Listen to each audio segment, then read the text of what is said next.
Hey guys, welcome back to Auto Repair guys. Thank you guys for watching and subscribing to the channel. Today will be super helpful video to any of you having a Hyundai or Kia vehicle guys with a 2.4 Gdi engine. If you have one of those, you need to remove or replace exhaust variable timing solenoid, also known as Vvt Solenoid. Stay with us and we'll explain how to do that.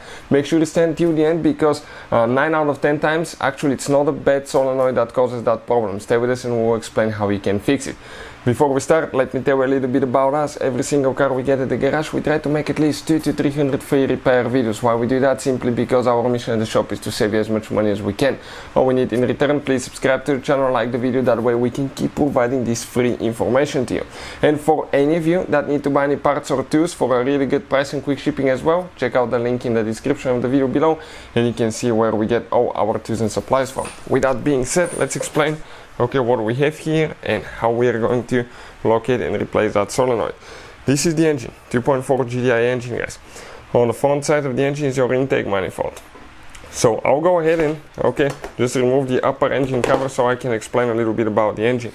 It's a 2 camshaft engine. We have intake camshaft, exhaust camshaft, dual variable timing, which means that it adjusts the timing on the intake camshaft and the exhaust camshaft. It can retard or advance the timing on each one of those.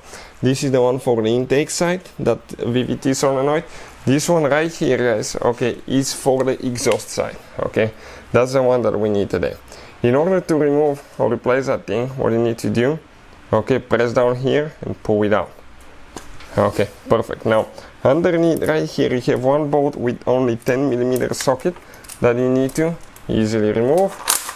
And now that solenoid itself may be really stuck guys. You may be able to turn it, but it has a O-ring that prevents oil leaks, so if it's stuck you might need to grab it with big pliers for the metal housing and never grab for the plastic connector. This is the solenoid.